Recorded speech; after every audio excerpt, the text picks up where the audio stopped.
Primero, le deseo expresar mis más sinceros deseos de bienestar en estos momentos difíciles que nos ha tocado vivir, en estos momentos de crisis. Sin embargo, es importante de que hoy todos los profesionales de seguridad y salud en el trabajo tengamos a bien llevar la responsabilidad de miles de trabajadores, de miles de personas, de miles de peruanos que van a retornar al trabajo de una manera responsable. Nunca como antes ha sido tan importante para un profesional de la seguridad y salud en el trabajo tener encomendada una noble misión, que es la de proteger la salud de todos los trabajadores peruanos. Depende de nosotros que esta situación de crisis se supere, que esta situación de crisis mejore por el bien de nuestros hijos, de nuestra familia, de nuestro país, de nuestra nación. De parte de nuestro equipo de Medilaboris, le damos nosotros la bienvenida hoy a este webinar y agarre sus asientos porque lo que usted va a escuchar lo va a llevar de la teoría a la práctica. Para iniciar a comentar acerca de la elaboración del plan, usted tiene que tener en cuenta lo siguiente. Primero, tenga a la mano su anexo 4 de la resolución ministerial 239, ya que en este anexo se menciona la estructura que este plan debe tener. Entonces, si lo tiene a la mano, excelente. Comenzamos. El capítulo 1, datos de la empresa. Es en este momento y en estos casilleros en los cuales usted tiene que incluir la razón social, RUC, dirección, región y provincia y distrito de su empresa. Un dato importante es que usted verifique el SIU. El SIU es aquel número que va a determinar si su empresa es de alto riesgo o no. Si su empresa es de alto riesgo, si tiene hasta 20 trabajadores, como lo verá en la norma, va a requerir también el soporte de una enfermera para los temas de seguimiento clínico. Entonces, el capítulo 1 habla sobre los datos de la empresa. El capítulo 2 habla sobre los datos del lugar del trabajo. Es importante que en este momento usted mencione el lugar donde se encuentre su empresa, su región, su provincia, su distrito, y será también relevante que usted ponga la cantidad de colaboradores por cada sede que usted tiene.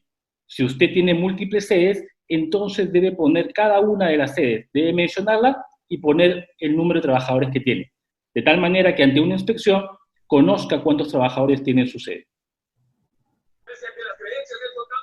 En el capítulo en 3, es importante volverles a reiterar que por favor apaguen el audio el audio ambiental de sus, pues, gracias. En el capítulo 3 es importante ver los datos del servicio de seguridad y salud en el trabajo que usted maneja. Es importante que usted mencione dentro de este equipo, idealmente si le corresponde, quién es el médico ocupacional que estará a cargo de llevar la gestión, quién es el área de recursos humanos, el supervisor de seguridad, el responsable de seguridad y salud en el trabajo, y no se olvide de poner un responsable también de psicología ocupacional. Va a ser importante dado que la norma también considera un plan de salud mental. Todos durante este tiempo de pandemia hemos tenido obviamente un impacto psicológico, un impacto emocional por tantos días de cuarentena. Entonces tienen que llevar a cabo actividades que tengan que ver con el bienestar emocional de las personas. Esta tabla quizás ha sido una de las más difundidas del plan. En esta tabla hay que sacar algunas conclusiones. Primero, si usted tiene entre 20 o más de 20 colaboradores, de 20 a 100, va a requerir el soporte de una enfermera. Nuestras amigas, las enfermeras ocupacionales, tienen amplio conocimiento acerca del control o de los controles en la empresa y nos apoyan mucho en lo que es la gestión. Si tiene más de 100 colaboradores, entonces es importante que usted cuente con un médico ocupacional. Este médico puede tener las facultades de ser un médico con diplomado para que lo pueda apoyar, y si usted tiene más de 500, ya requerirá un maestrista. Entonces es importante esos números, entre 20 a 100 una enfermera, más de 100 ya necesita un médico con diplomado, y más de 500 un médico con maestría idealmente. Esos números es importante tenerlos en cuenta. El capítulo 4 habla sobre una introducción. introducción del estado actual en que nos encontramos, cuándo se declaró el estado de emergencia y evidentemente la introducción acerca de la pandemia. Usted puede obtener información muy importante si usted revisa toda la información que ha puesto la Organización Mundial de la Salud y contextualizar muy bien su plan. No se olvide de ponerlo, dado de que si usted tiene algunos términos importantes que definir, este será el lugar donde lo puede hacer.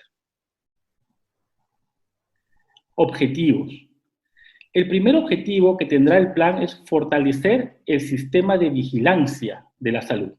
Probablemente su institución en estos momentos tiene un profesional de la salud, o quizás no lo tiene, o quizás lo tiene part-time. Este es el momento en que se tiene que fortalecer. Probablemente su institución ya tiene casos confirmados y va a requerir usted una enfermera o un médico para darle seguimiento, evitar los contagios, rastrear los contactos. Entonces, el objetivo fundamental será fortalecer el sistema de vigilancia de la salud, evitar casos de infección, tanto en la organización principal como en las demás sedes, capacitar a todos los colaboradores haciendo énfasis en las medidas y reglas para la prevención de la infección por coronavirus, desarrollar de manera inteligente estrategias y mecanismos de coordinación para la implementación de acciones de promoción de la salud durante el reinicio de las operaciones. Y obviamente para la prevención y respuesta de posibles casos. Desarrollar acciones de comunicación para asegurar la prevención y reducción de riesgo de infecciones por COVID.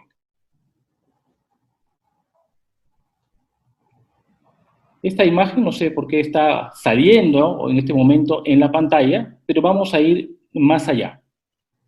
Vamos a ver esta parte que es la parte fundamental y gravitante del plan. En este momento se va a tener que establecer el riesgo de exposición de coronavirus según la nómina de trabajo. Entonces van a haber básicamente 4 niveles que va a tener que recordar. El primer nivel es el nivel de riesgo bajo de exposición. El nivel de riesgo bajo de exposición quiere decir que el número de contactos que tiene una persona al día son muy pocos, muy pocos. Entonces, es importante que usted recuerde que hay puestos que, por ejemplo, las personas que son administrativas, a las cuales van a llegar a la empresa, no tienen mayor contacto, hacen sus labores frente a una computadora, terminan sus funciones y se retiran. El número de contactos que hubo entonces fue quizás el vigilante, la recepcionista, un compañero y se procede a retirar, siempre guardando el distanciamiento social. Entonces, es importante que estas personas puedan ser clasificadas como riesgo bajo. Dirán, doctor, ¿y cuál es la importancia? Bueno, desde el punto de vista normativo, las personas en riesgo bajo no van a requerir pruebas rápidas. Es decir, la mayoría de puestos administrativos no van a requerir pruebas rápidas. Evidentemente, eso también significa que el sistema de vigilancia tiene que estar fortalecido para poder detectar los casos a tiempo en esta población. Y también significa un tema económico para la empresa. Si contamos que cada prueba rápida está aproximadamente 100 soles, multiplique usted por el número de pruebas rápidas, lo que significa la parte económica para la empresa. Riesgo medio. En riesgo medio se dan todas aquellas personas que tienen múltiples contactos. Un puesto característico es un vigilante. Un vigilante constantemente recibe a las personas, muchas veces está a cargo del control de la temperatura de todos los trabajadores, interactúa con diversas personas que van llegando a la empresa, recibe muchas veces también carga. Entonces, el número de contactos generalmente excede los 10 al día. Tendrá que considerar al vigilante, a la representante comercial, a la parte logística, a la parte de atención al cliente dentro del riesgo medio. ¿Cuál es la diferencia? El riesgo medio sí tiene que tener pruebas rápidas. El riesgo alto.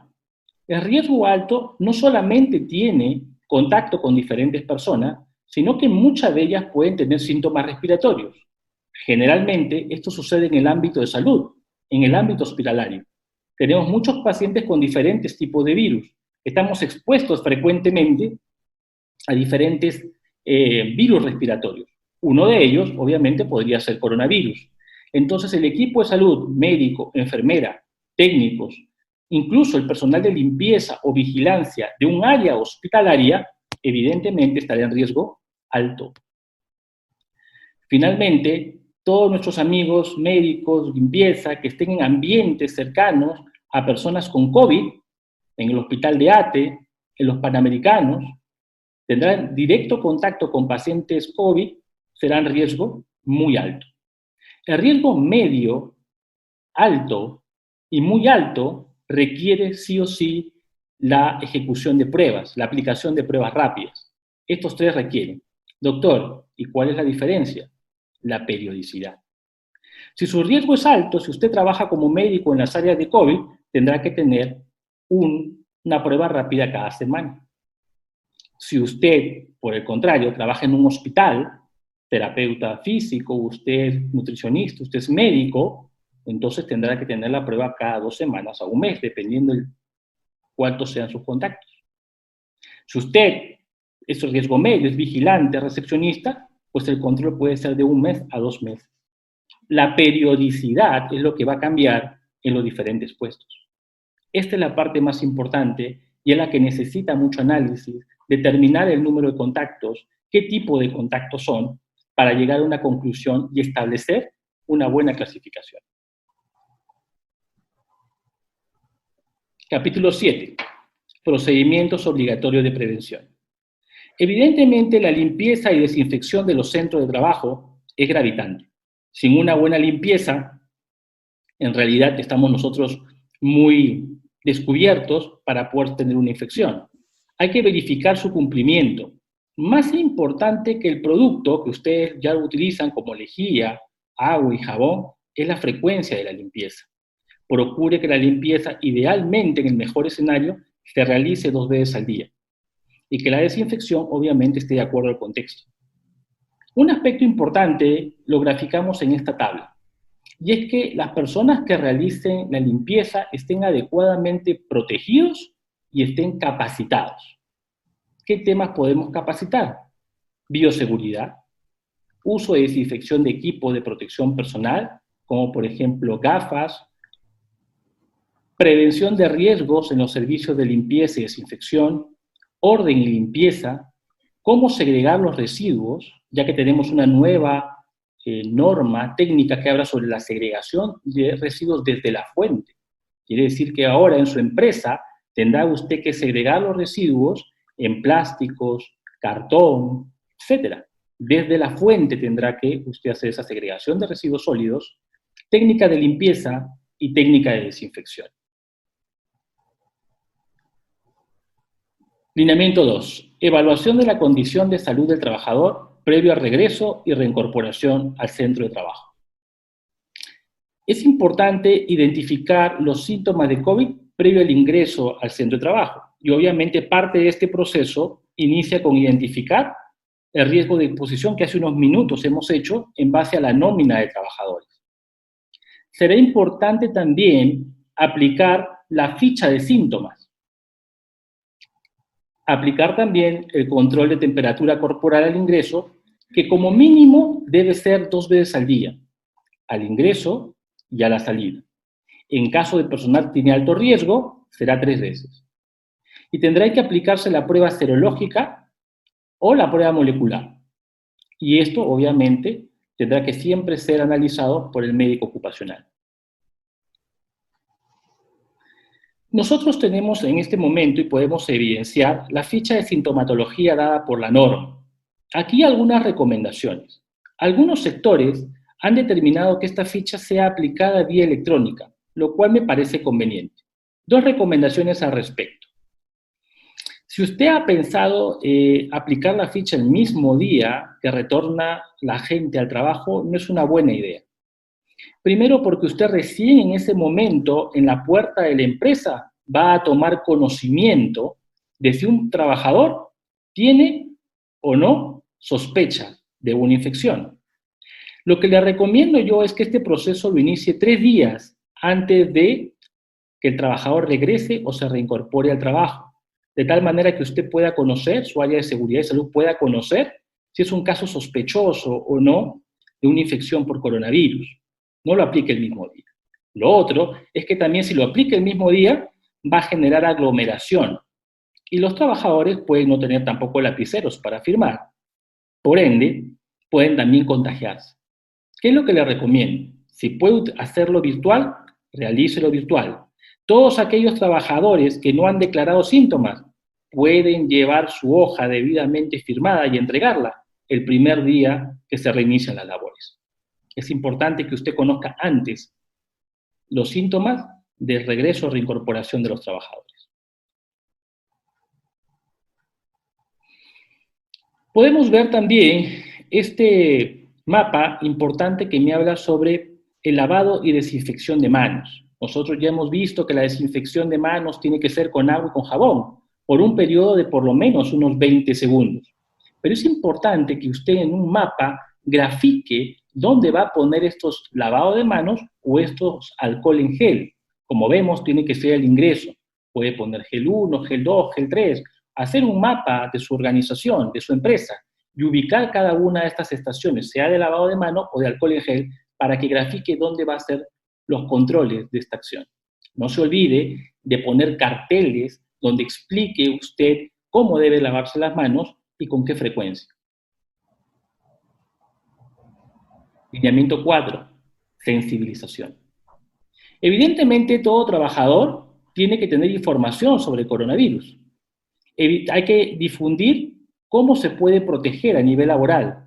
Carteles, afiches, banner. Si es una obra de construcción, estos tendrán que estar al ingresar a la obra. No se olvide de poner y hacer mucha difusión del cuidado de su empresa, del distanciamiento social, de la etiqueta respiratoria. ¿Qué es la etiqueta respiratoria? Es la higiene respiratoria. Es que nosotros a la hora de toser, tosamos sobre nuestro codo. Que nosotros mantengamos un buen lavado de manos, cubrirnos la boca. El uso de mascarillas es obviamente obligatorio y durante toda la jornada laboral. Y es importante, como he dicho, que usted difunda la gravedad, la importancia de reportar tempranamente la presencia de síntomas. En la mano derecha, nosotros le hemos puesto algunas medidas preventivas que usted podría tomar. Capacitar acerca de los instructivos de prevención, del presente plan de vigilancia, de la entrega de los EPPs, de la actualización de su IPRC y su mapa de riesgo biológico, de proveer e implementar recursos de prevención, de informar acerca de las pruebas rápidas, las pruebas moleculares, las pruebas serológicas, señalizar, obviamente, esta prevención y estandarizarla, dotar al personal de limpieza de implementos de desinfección y, obviamente, prevenir sobre las diferentes formas de estigmatización. Podría ser que uno de los trabajadores se sienta menospreciado por haber tenido la infección él y su familia, como nos ha pasado en años anteriores con la tuberculosis, y agregar, obviamente, más dificultad a la resolución de este tema. Es importante, entonces, prevenir la estigmatización en los centros de trabajo. Lineamiento 5. Medidas de prevención colectiva. Evidentemente, podemos ver de que no se recomienda el uso de aire acondicionado. Lo que se recomienda siempre es una ventilación natural. La concentración de los virus disminuye muchísimo con la ventilación natural. Así que si estaba pensando en usar su aire acondicionado, no es un buen momento, estamos entrando al invierno, no va a ser necesario. Es suficiente con abrir bien las ventanas. Distanciamiento social. El distanciamiento social es importante y es gravitante debido a que cuando una persona estornuda, las gotas grandes, las gotas gruesas que llevan el virus, llegan hasta una distancia de 1.8 metros. 1.8 metros. Por eso es importante que se mantenga un distanciamiento de al menos 2 metros en el área de trabajo. La norma también señala la importancia de los pediluvios. Usted dirá, ¿qué son los pediluvios? Bueno, los pediluvios son estos tapetes que se encuentran al ingreso y que generalmente tienen lejía. Así que tiene que implementar uno en su organización. Finalmente, también tendrá que tener puntos de acopio. Se van a generar muchos residuos, lamentablemente. Muchas mascarillas, muchos guantes, diversos equipos de protección personal van a tener que ser apropiadamente desechados. Estos puntos de acopio también tendrá que implementarlos. Lineamiento 6. Medidas de protección personal. Habíamos hablado nosotros acerca de los niveles de exposición y habíamos dicho que habían 4 niveles: nivel bajo, nivel medio, nivel alto y nivel muy alto. Entonces, es importante recordar lo siguiente: en aquellas personas que tienen un riesgo bajo, el Estado ha determinado que la mascarilla quirúrgica, la mascarilla de tela, es el medio de protección establecido. Para aquellas que tienen riesgo medio, como por ejemplo puestos de vigilantes, personas que están con atención al cliente, trabajadores que se encuentran también expuestos a diversas personas o en contacto con diversas personas, también el Estado ha dispuesto que sea la mascarilla quirúrgica de tela el estándar para la protección. Recordemos que la norma solamente señala lo mínimo que usted debe tener. Señala lo mínimo que usted debe tener. Es importante que usted recuerde lo siguiente: usted puede implementar más controles. Usted puede implementar más controles. Recuérdelo siempre. Por ejemplo, usted puede ponerle no solamente mascarilla a la persona, sino que usted también puede ponerle gafas a la persona. También le puede poner un protector facial. Usted puede poner más protección a las personas. Lo que dice la norma es lo mínimo. En los niveles alto y muy alto, que son para el médico, usted ya sabe, la protección es completa. Tendrá que usar, obviamente, lentes con protección frontal y lateral, una mascarilla N95, batas, cofia, guantes, botas. Va a tener que usar todo un traje de protección. Recuérdelo siempre. Es importante recordar lo siguiente. El lineamiento 7 habla sobre la vigilancia de las comorbilidades relacionadas al trabajo. Es importante recordar que este estado de pandemia evidentemente ha producido cambios en nuestro trabajo.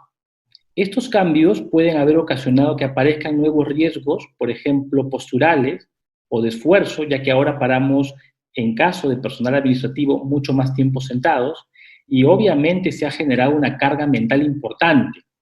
Se han generado riesgos psicosociales, pueden incluso llegar a crisis de ansiedad, así que tendrá que manejar la salud mental de los trabajadores. Es importante la participación de psicología en este momento. Elaborar un plan de salud mental siempre es vital. Proteger también a los trabajadores con discapacidad. Recuerde que un trabajador con discapacidad va a tener mucho menos movilidad y va a estar obviamente utilizando algunos aparatos para poder desplazarse. Le va a ser más difícil a él, lamentablemente, poder acceder continuamente al lavado de manos. Entonces tiene que proteger muy bien y obviamente habilitar los servicios higiénicos, los lavatorios a las personas con discapacidad. En caso de brote, en el centro de trabajo, obviamente ya la autoridad sanitaria comunica a la SUNAFIL sobre el cierre o paralización. Así que es mejor prevenir en este momento para evitar un posible cierre.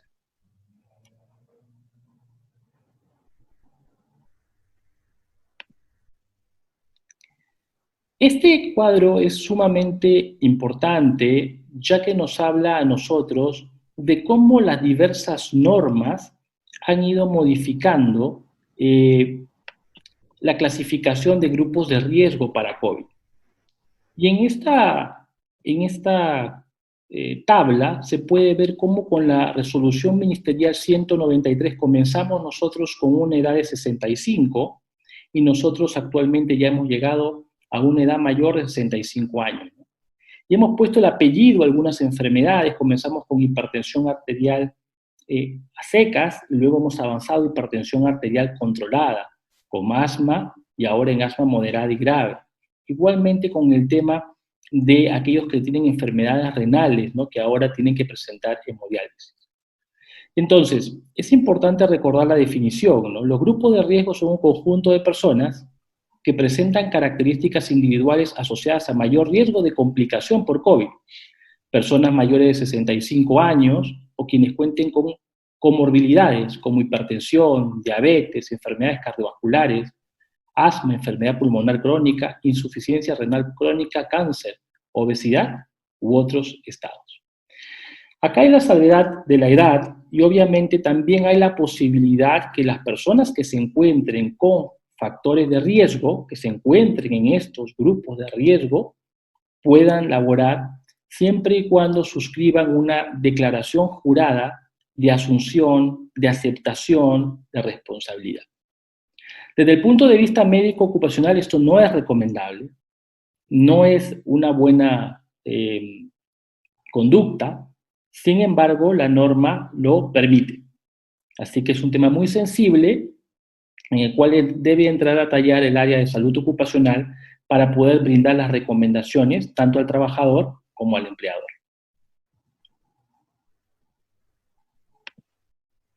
Vamos con la parte médica. Un plan no sería plan si yo no voy a saber de manera práctica qué es lo que voy a hacer. Si no, pasaríamos a ser un papel. Y lo que no queremos es que esta capacitación, este seminario que tenemos el día de hoy con usted, llene solamente para poder realizar un documento. La importancia es tomar acción y controles sobre nuestros trabajadores. Entonces vamos a ver cómo podemos plantear un flujo dinámico para que usted pueda el día de hoy tenerlo y llevarlo. Imaginemos que en color verdecito tenemos nosotros a nuestro trabajador. Determinamos si es población de riesgo. ¿Es población de riesgo? No. Entonces puede regresar al trabajo y se acabó el flujo. ¿Es población de riesgo? Sí. ¿Podrá realizar trabajo remoto? Y puede hacer trabajo remoto. Bueno, entonces habrá que implementar y capacitar el trabajo remoto. Si no lo puede hacer, evidentemente la empresa tendrá que ver una licencia con goce o algún otro tipo de mecanismo para llegar a hacer el manejo del trabajador. Reincorporación. Nuevamente nosotros tenemos aquí, en color verde, tenemos nosotros a nuestro trabajador.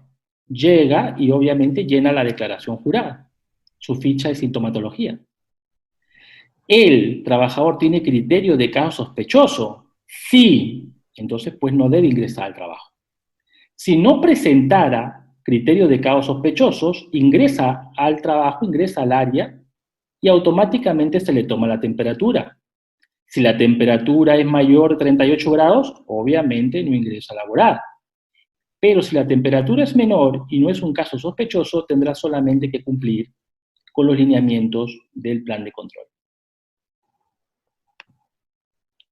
Vamos a ver ahora, ¿cómo manejarían ustedes un caso sospechoso? Doctor, ¿qué hago si ya tengo un caso sospechoso? Bueno, lo que corresponde en este momento, si usted ya tiene un caso sospechoso, es aplicar una prueba rápida. Si la prueba rápida le da positivo, bueno, es un caso confirmado y tendrá que estar en aislamiento por 2 semanas. Pero si la prueba rápida le da negativo, obviamente corresponde un aislamiento de 7 días. ¿Por qué, doctor? Si la prueba rápida me salió negativo, ¿por qué no puede entrar a laborar? Bueno, en realidad no es recomendable porque una es ninguna. En el tema de las pruebas rápidas debemos tener por lo menos 2.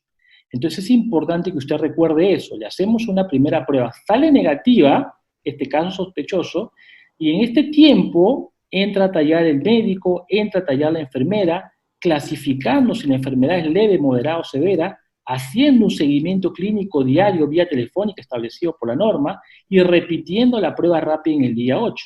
Si la prueba rápida es positiva en el día 8, listo, es un caso confirmado. Si aún sigue saliendo negativa la prueba rápida, bueno, tendré que hacer la pregunta de oro. Y la pregunta de oro es, ¿tiene síntomas? Si es que tiene síntomas, tiene que continuar aún en aislamiento porque puede contagiar a más personas. Y si no tiene síntomas y evidentemente está en aislamiento, no ha tenido las pruebas rápidas negativas, es un caso descartado, un caso confirmado. Si el caso sospechoso tuvo su prueba rápida, IFO, y llegó a hacerse confirmatoria, entonces ya no va a aislarse 7 días como el caso sospechoso, sino 14. En este periodo de 14 días también el médico o la enfermera clasificarán la enfermedad, darán un seguimiento clínico diario vía telefónica y repetirán la prueba en el día 14. Si la inmunoglobulina M es positiva, continuará en aislamiento. Si no, le hacemos la pregunta de oro. ¿Tiene usted síntomas? Sí, pues evidentemente, si presenta síntomas, debe continuar todavía en aislamiento por 14 días. Si es que no tiene síntomas, se tendrá que valorar, obviamente, la alta epidemiológica, valorar la aptitud médica y la reincorporación para el trabajo. Es importante que usted conozca este mecanismo, lo va a tener que usted utilizar muy frecuentemente. Le comento, nosotros manejamos los sistemas, los servicios de salud de múltiples empresas, y más de la mitad tienen casos. Así que si usted espera no tener casos en empresa, es muy poco probable. Así que mejor es que esté preparado y que defina y realice un buen plan. Para los contactos directos, aquellas personas que han estado a menos de 2 metros de distancia, por un tiempo por lo menos entre 5 a 15 minutos, aquellos contactos directos tendrán que estar en un aislamiento por 7 días. Tendrán que tener un seguimiento clínico diario por teléfono. Pero ¿qué pasa si este contacto directo presenta síntomas? Pasa a ser un caso sospechoso. Entonces ya sigue el ciclo del caso sospechoso.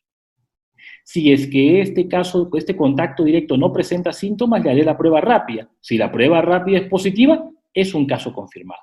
Es un caso confirmado. Si la prueba sale negativa, vuelvo a repetirla en el día 15. Y obviamente, si la persona tiene síntomas, seguirá en aislamiento. Y si no, no tiene síntomas, no han salido las pruebas, se tendrá que valorar su alta. Se tendrá que valorar su alta. Las láminas los flujos son bastante dinámicos, los elaboró el doctor José Guevara y nosotros lo hemos, vamos a decir, lo hemos adecuado, ¿no?, a la realidad. Así que los pueden utilizar. Perfecto. Revisión y reforzamiento a trabajadores en procedimiento de trabajo crítico.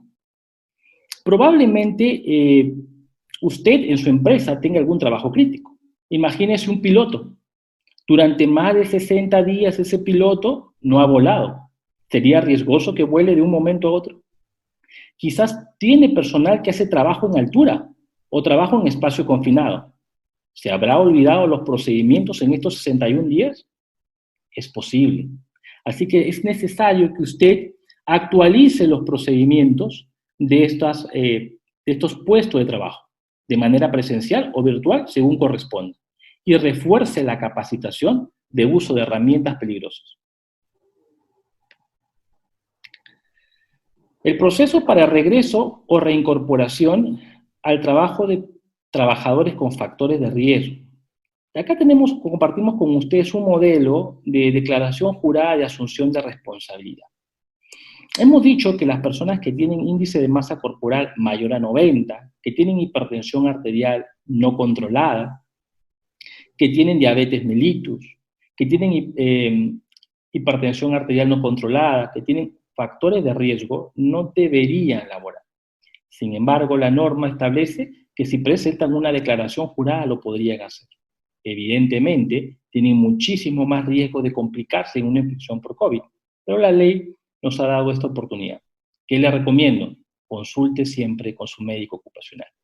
Cada caso es diferente, el escenario es múltiple y es necesario que usted siempre consulte la mejor medida para mantener la seguridad y salud de su trabajador y también la de su empresa. Responsabilidades del cumplimiento del plan. Evidentemente, cuando se elabora un plan hay responsabilidades. Tendrá la responsabilidad tanto del gerente, que es obviamente quien lidera este plan y en el que obviamente nos brinda los recursos, del responsable de seguridad, el supervisor de seguridad, los colaboradores y cada jefe de área, así como el médico ocupacional. Presupuesto. Evidentemente, el tema de las pruebas rápidas, los equipos de protección personal, las mascarillas, el alcohol en gel, establecen un presupuesto importante para las empresas. Así que será muy importante que usted pueda elaborar un buen presupuesto, un presupuesto real, porque de verdad va a impactar en su empresa. Entonces es importante que aquí usted ponga la tabla de los costos. Aprobación por el Comité de Seguridad y salud en el trabajo. Una vez que usted ya ha elaborado el plan, el Comité de Seguridad y Salud o el Supervisor de Seguridad para empresas de menos de 20 trabajadores tendrá pues que hacer un acta de aprobación del presente plan. Mapa de riesgos biológicos. En amarillo se muestra el riesgo biológico, ¿no es cierto? En la institución está presente en amarillo, en el triángulo amarillo. Y en el ingreso se puede ver el control de la temperatura. Se puede también apreciar cómo es la desinfección del calzado. También usted estará detallando dónde están las estaciones para lavarse de manos. Prohibir tocarse la cara, los ojos, la nariz, la boca. El uso de mascarillas. Promover el distanciamiento social. La etiqueta respiratoria y obviamente todos los productos de desinfección. Si no tiene su mapa biológico, es momento de elaborarlo. Programa. Como ven, el plan ha establecido múltiples actividades que obviamente se tienen que programar en el tiempo. Les dejo este programa para que usted lo pueda luego adaptar o adecuar a su empresa. Todo inicia con un plan. Sería nefasto que usted desee iniciar las actividades en su empresa y el mismo día hacer las pruebas rápidas. Podría contaminar e infectar a mucha gente. Es necesario que usted tome todas las medidas de precaución. Elabore primero su plan. 2. Lista de verificación de controles. Una vez que usted ya ha determinado dónde van a estar los lavabos, dónde van a estar el alcohol en gel, tiene que verificarlo. ¿Está el pediluvio en su ubicación? Sí. ¿Se encuentra el lavatorio en su ubicación? Sí. ¿Los afiches están al ingreso?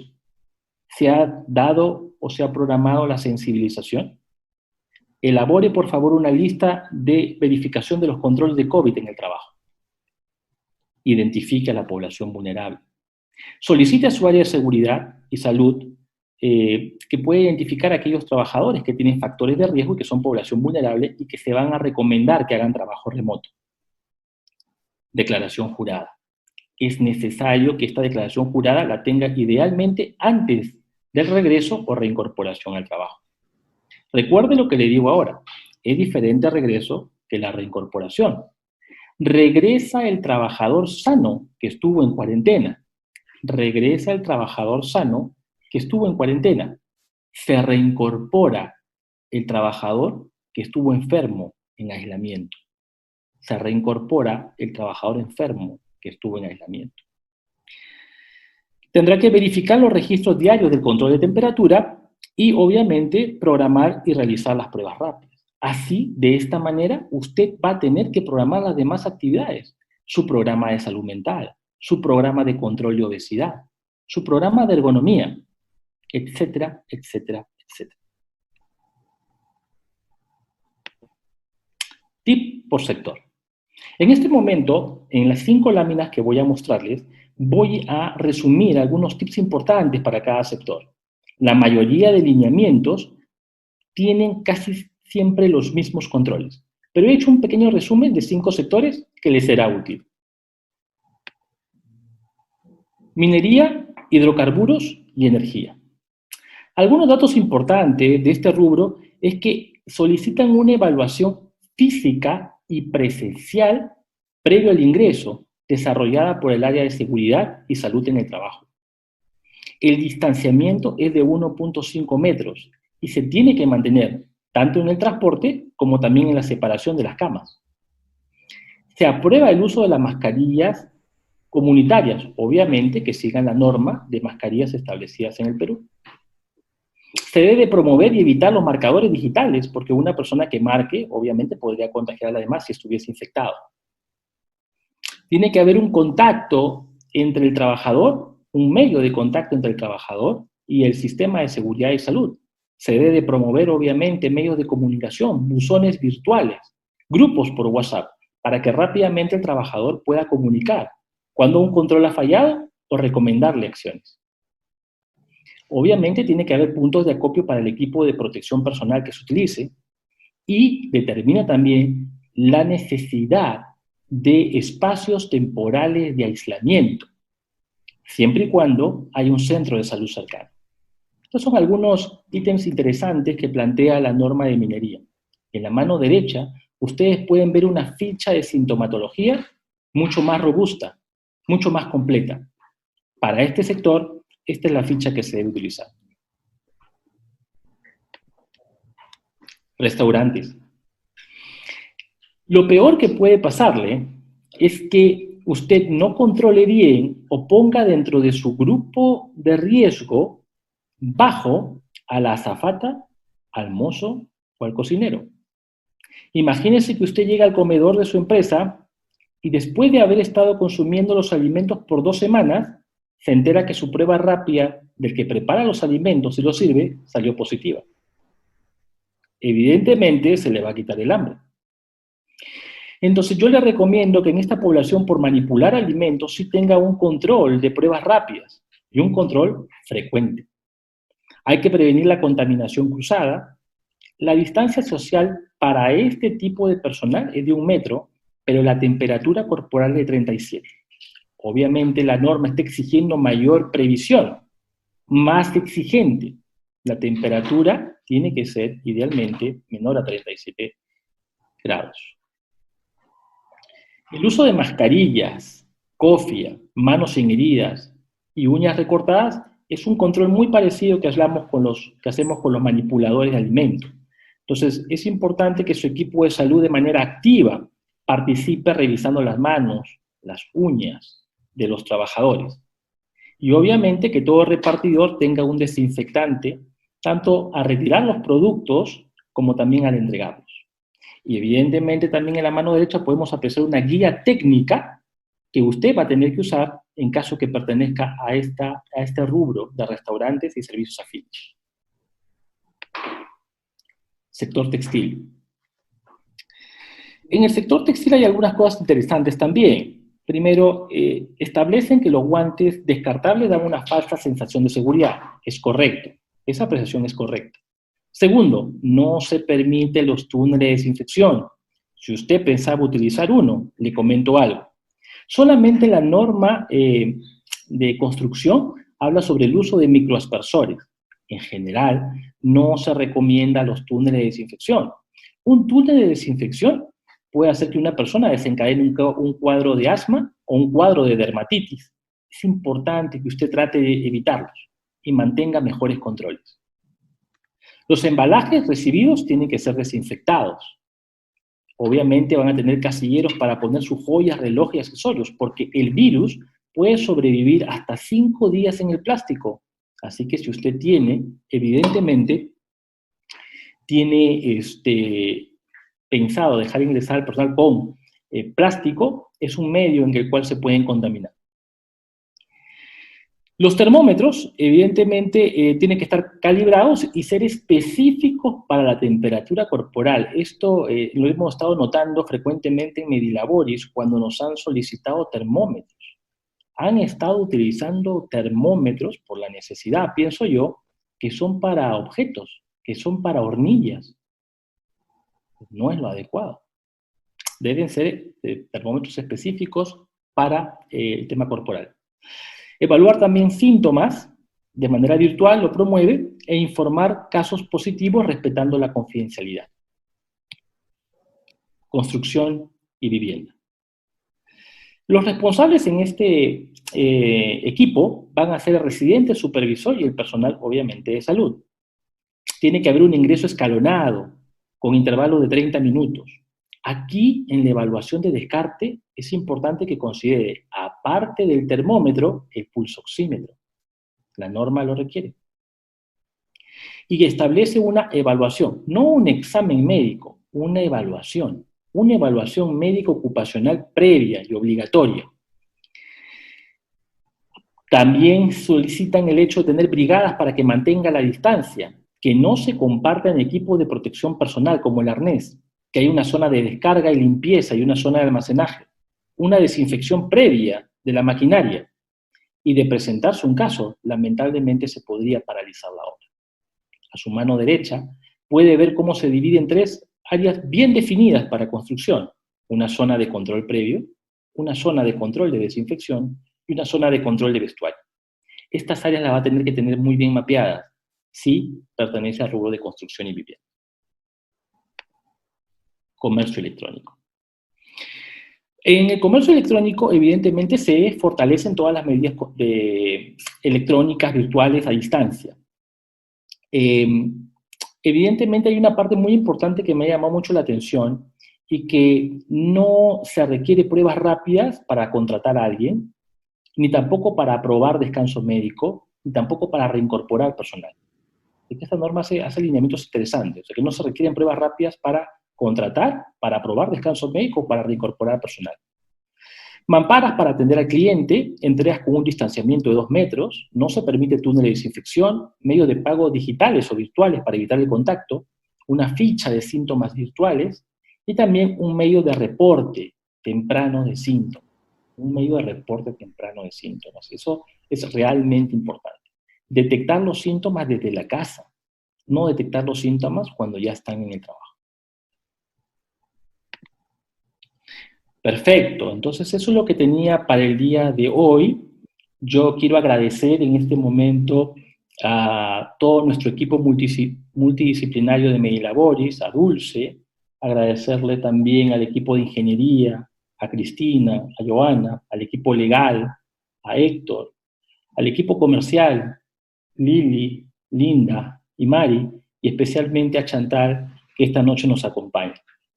Quiero expresarles a ustedes nuestros mejores deseos en este tiempo de crisis. Es importante que en este momento usted tome algunas previsiones. Quizás le falta elaborar o tiene pendiente elaborar el plan anual o lo requiere con urgencia elaborar este plan de control de COVID. Estamos para apoyarlo. Quizás necesita médico o enfermera para el seguimiento clínico. Tiene casos en su empresa que están sin seguimiento. También podemos apoyarlo. Quizás requiere también abastecimiento de equipo de protección personal, igualmente estamos para poder apoyarlo, o requiere quizás psicóloga o nutricionista, monitoreos ocupacionales o área de seguridad, supervisores, prevencionistas de riesgo. Es nuestra función en este momento prevenir que más peruanos se contagien. Necesitamos empresas saludables y esa es nuestra misión. Día a día, promover la salud en las empresas. En este momento dejo a Chantal para que nos pueda dar algunas preguntas, algunas inquietudes que han surgido de esta charla. Por favor, Chantal. Sí. Buenas noches. Sí, hay algunas preguntas, hay cosas que por más que se hayan mencionado, creo que es meritorio repetirlas para que queden muy claras. Y está preguntando, primero voy por las de YouTube, que tengo 2 preguntas del enlace, y esta es de Enrique Bravo, que dice, muchas veces nos contratan como asesores solo para la creación del plan, sobre todo las pequeñas empresas. En ese caso, ¿ya no seríamos responsables de la vigilancia?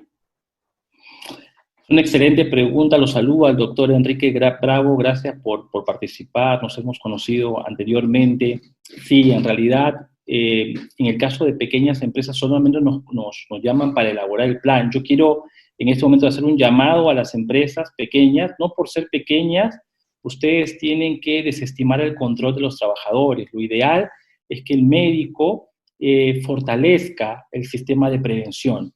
Es nuestra misión que más peruanos estén sanos. Entonces, la recomendación en este caso es que no solamente se queden en el plan, sino que el plan se ejecute, se lleve a cabo y se mida a través del comité de seguimiento, el comité COVID de la empresa, se mida su eficacia. Entonces, mi recomendación en este caso para Enrique es de que el médico participe de una manera activa, acompañado por la enfermera en el seguimiento de los casos sospechosos, de los casos confirmados y de los contactos. Tiene que fortalecer, como es el objetivo de este plan, el sistema de vigilancia.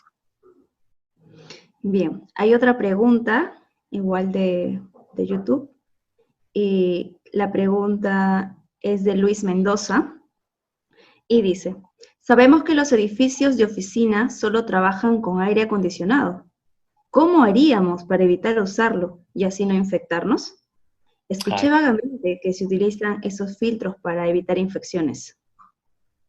Correcto, bueno, agradecerle a Luis la pregunta. Esto es muy común, sobre todo en Lima Metropolitana, el uso de aire acondicionado. Lo que corresponde y lo que yo puedo aconsejar es no utilizar los aires acondicionados y promover la ventilación natural. Es lo que corresponde a mí como médico ocupacional recomendar. En caso fuera imposible hacerlo, pues vamos a tener que mejorar mucho la ventilación del ambiente, ¿no? El ambiente ventilado es un ambiente libre de COVID, un ambiente que nos va a proteger. ¿Es difícil hacerlo? Sí, pero vamos a tener que hacerlo, programarlo, por el bien de la salud de los trabajadores. Ahora voy por las preguntas del chat en Zoom. Hay varias preguntas. Elvis Lima nos está preguntando, cuando la empresa tiene menos de 20 trabajadores, ¿quién firma el plan de control? Una buena pregunta. En realidad, cuando son menos de 20, debe participar el supervisor de seguridad. Es el supervisor de seguridad, ya que la ley no le requiere un comité, pero es el supervisor de seguridad quien tiene que firmarlo. Luz pregunta también referente a esto y dice, ¿qué profesional tiene que firmar el plan de control? En realidad el documento tiene que ser revisado por el supervisor de seguridad e idealmente elaborado por el médico ocupacional, porque es quien tiene obviamente el conocimiento acerca de los controles de higiene, de aquellos controles que tienen que haber en la vigilancia de la salud. Entonces, es ideal que quien conforme, quien elabore el documento y lo revise, sea un ente multidisciplinario, conformado por el médico, conformado por el área de seguridad y salud en el trabajo. Bien. Por aquí Fabián está preguntando respecto al sector agroindustrial. Dice, ¿hay fecha establecida de entrega del plan, siendo una empresa que ha seguido laborando durante la cuarentena? Es correcto. Las empresas esenciales vienen laborando. Lo que tienen que hacer es formalizar la presentación del plan. No hay una fecha, pero obviamente trate de hacerlo lo más pronto posible. Valeria Vega pregunta, hace un comentario, un mayor alcance sobre los protocolos que se debe considerar para las visitas y o proveedores en nuestros establecimientos. Es un buen alcance. ¿Cómo controlamos a los proveedores? ¿Cómo controlamos a los terceros? Evidentemente, la primera forma es que ellos cumplan el estándar que nosotros hemos propuesto. Eso sería la primera medida. No hay mejor forma de controlarlo que exigirles a ellos que también cumplan nuestro estándar de control. Si ellos cumplen nuestro estándar de control, nos vamos a estar más tranquilos. Pero si los dejamos libres, todo el trabajo que hemos hecho para evitar que entre un solo infectado va a terminar al final complicándonos. Bien. Hay más preguntas y comentarios. Aquí Katy Bedriñaña nos pregunta, para el sector metal mecánica, ¿qué se envía? ¿El protocolo? ¿El plan? ¿O es lo mismo?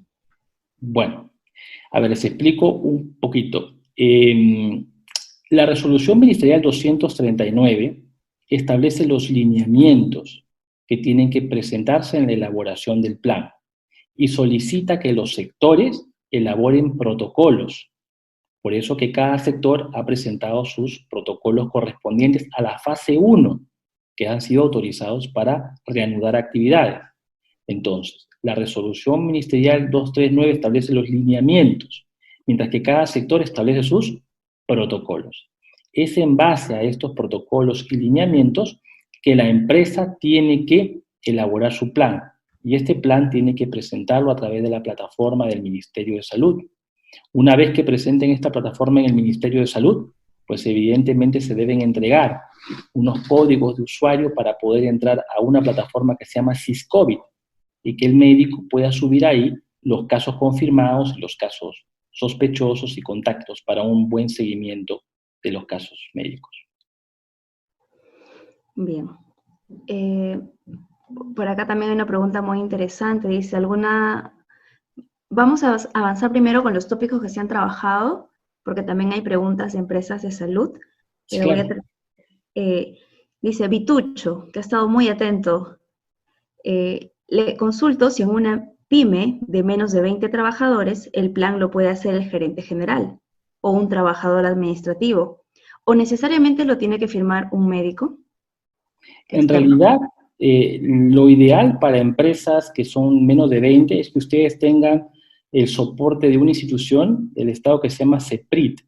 El CEPRIT les puede brindar a ustedes asesoría acerca de cómo elaborar el plan, les puede brindar asesoría en medicina ocupacional, es una entidad del Estado. Si no, bueno, van a tener que contactar a un médico ocupacional para que lo elabore. ¿Por qué?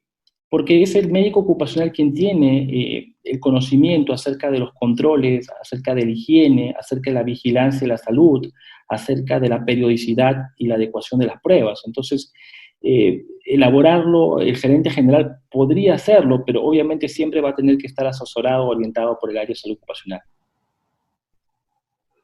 Bien. Melissa está preguntando sobre la reincorporación de un personal que tuvo COVID positivo, 2 semanas de cuarentena. ¿Se realiza prueba rápida? Si sale positivo, ¿cuál es el procedimiento a seguir con ese trabajador? Pero gracias por esa pregunta. En realidad le hemos mostrado a través de los flujos, ¿no? Pero es importante siempre recordar. Un trabajador que estuvo enfermo por coronavirus y que vaya a recuperarse, se vaya a reincorporar, va a requerir, desde nuestro punto de vista, una autorización para esa reincorporación. En esa autorización vamos a tener que nosotros tener algunos detalles importantes. Primero, idealmente una prueba rápida que establezca que la inmunoglobulina G es positiva y la inmunoglobulina M es negativa. Segundo, el tiempo de la enfermedad. En el mejor escenario, lo ideal es que una persona haya pasado por lo menos 2 semanas después de la desaparición de los síntomas. 2 semanas después de la desaparición de los síntomas. 3, es importante haber visto su evolución. No es igual que una persona se reincorpore cuando ha estado sin complicaciones graves, solamente leves, a otra que estuvo hospitalizada, o quizás estuvo intubada, o tuvo problemas pulmonares o de otros órganos serios. Ver también la evolución. 4, ¿es el puesto esencial? ¿Es esencial que la persona vuelva a su puesto en este momento después de haber pasado esta enfermedad? ¿O puede hacer trabajo remoto? Toda esa valoración la tiene que hacer el médico en una autorización de reincorporación.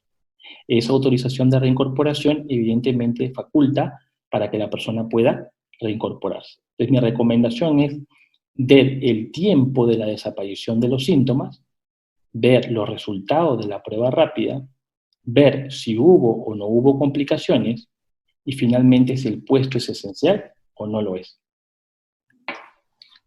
Bien, por aquí complementando, Valeria Vega había hecho una pregunta hace un rato sobre los proveedores y ella menciona que tienen un aplicativo donde sus visitas llenan una declaración jurada, pero su angustia está en saber si es necesario pedirles que firmen o poner una huella digital o basta solo con esa declaración jurada.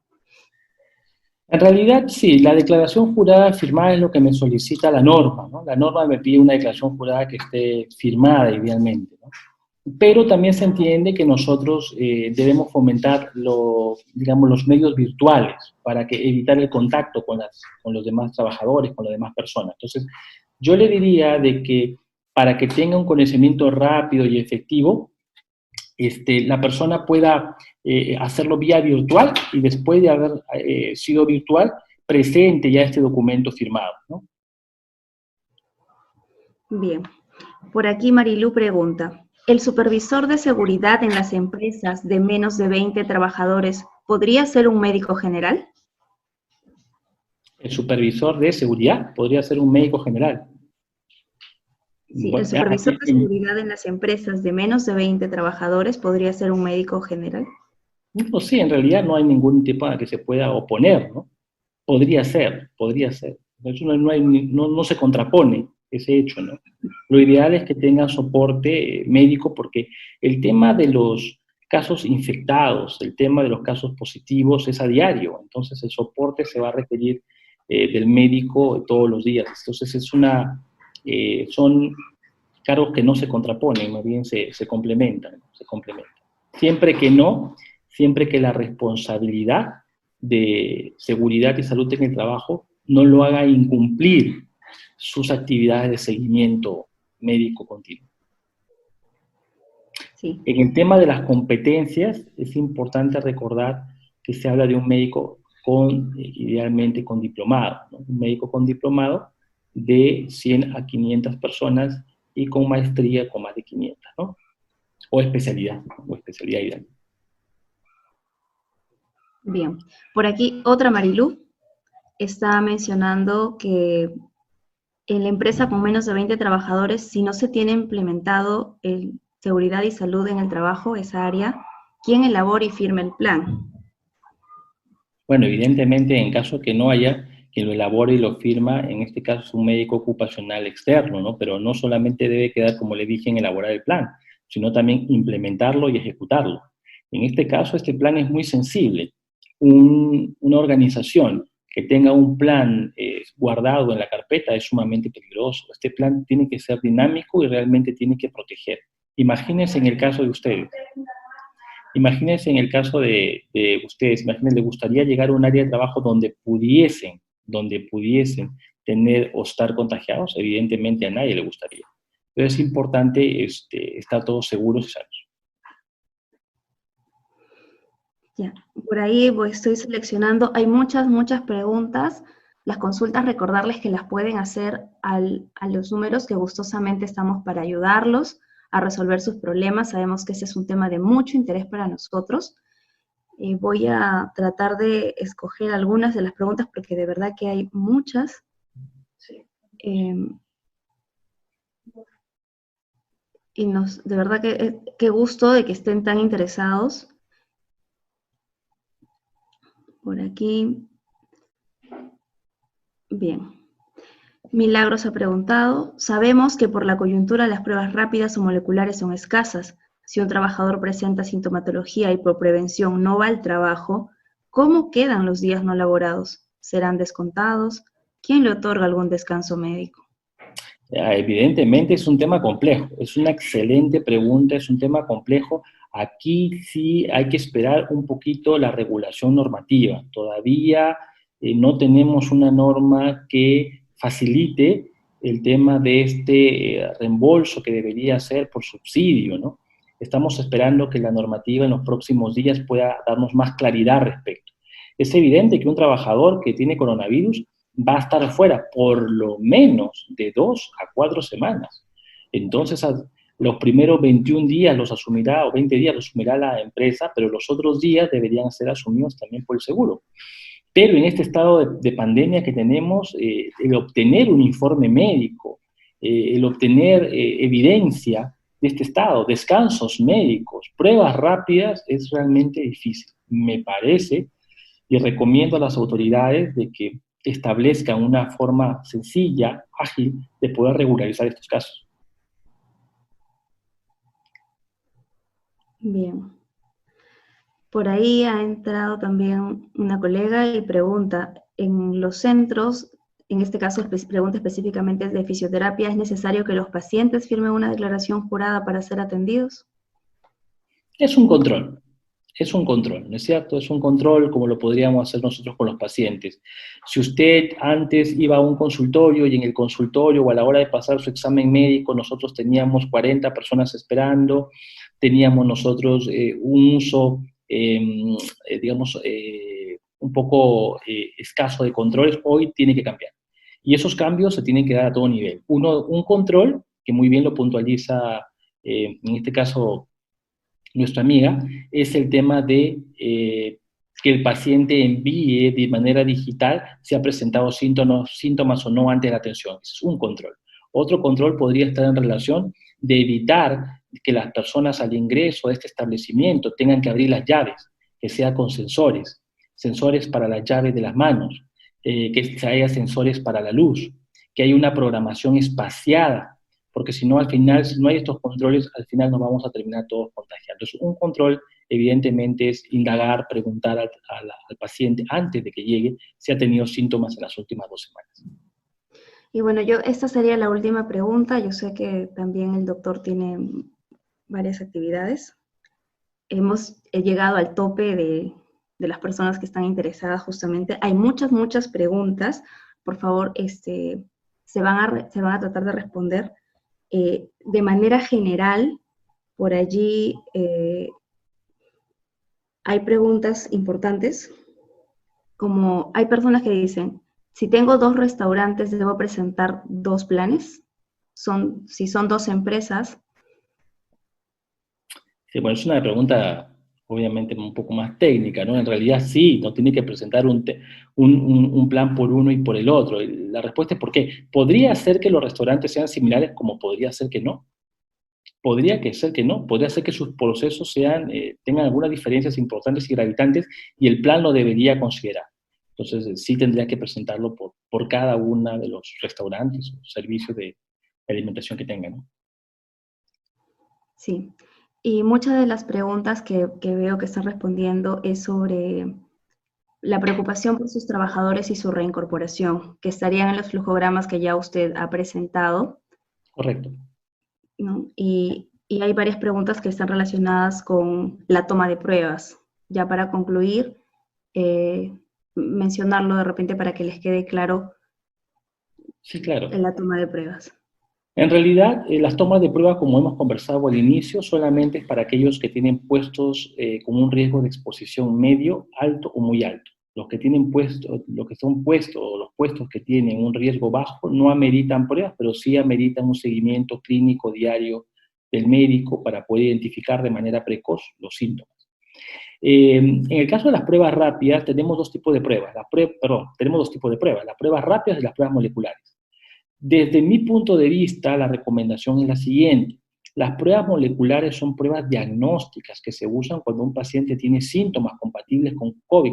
Pruebas diagnósticas cuando uno tiene síntomas. Las pruebas rápidas son pruebas de screening, son pruebas de tamizaje, son pruebas de filtro que se tienen que hacer en instituciones como mercados, como colegios, como trabajo. Entonces, las pruebas rápidas no pueden utilizarse como forma diagnóstica, pero sí como screening, como filtro. Desde el punto de vista laboral, las que tienen más relevancia son las pruebas rápidas, porque se usan como screening, como filtros. Este, las pruebas rápidas no se pueden tomar desde el inicio de la enfermedad. Las pruebas rápidas hay que esperar sobre el día 7, sobre el día 8 para que sean positivas. Y si una prueba rápida sale negativa, pues una es ninguna y hay que volver a repetirla en el día 15. Lo ideal es tener una prueba rápida negativa antes de regresar al trabajo. Esas son las consideraciones con las pruebas rápidas. Evidentemente las preguntas pueden ser muchas, los escenarios pueden ser múltiples. Es por eso que tiene que usted consultar con su médico ocupacional, con su enfermero ocupacional, quienes van a tener a bien orientarlo. Estamos nosotros también para poder atenderlo. Cualquier consulta, cualquier duda que pueda tener. Muy bien, doctor. Y esta sería la última pregunta que sí me parece interesante porque menciona sobre ahora que se requiere tantos profesionales de salud ocupacional y hay pocos médicos ocupacionales, ¿qué podríamos hacer ante esta situación? Bueno, la ley ha dado una solución, ¿no? La ley ha dado una buena solución, es tener como mano derecha, como apoyo a la enfermera ocupacional. En realidad, es verdad, nosotros tenemos pocos médicos ocupacionales, pero tenemos muchas licenciadas en enfermería ocupacional. Entonces, evidentemente, la extensión del médico, el complemento del médico en la empresa es la enfermera ocupacional. Tener una enfermera va a ayudar a agilizar mucho los procesos, así que nosotros sí alentamos a que puedan tener una enfermera ocupacional y que sea un médico quien la dirija, quien le dé instrucciones claras, quien oriente y quien supervise las actividades que se van a realizar. Esa es nuestra orientación. Muchas gracias a todos los participantes. Doctor Guillermo Panta, muchísimas gracias por toda la clase que nos ha dado, con todo el conocimiento y se ha brindado la información del equipo. Gracias a todos. Y cualquier pregunta, ya saben, estamos para poder ayudarles. Tienen el correo, tienen los teléfonos también. Gracias, mucha fuerza en estos momentos difíciles, éxitos y adelante.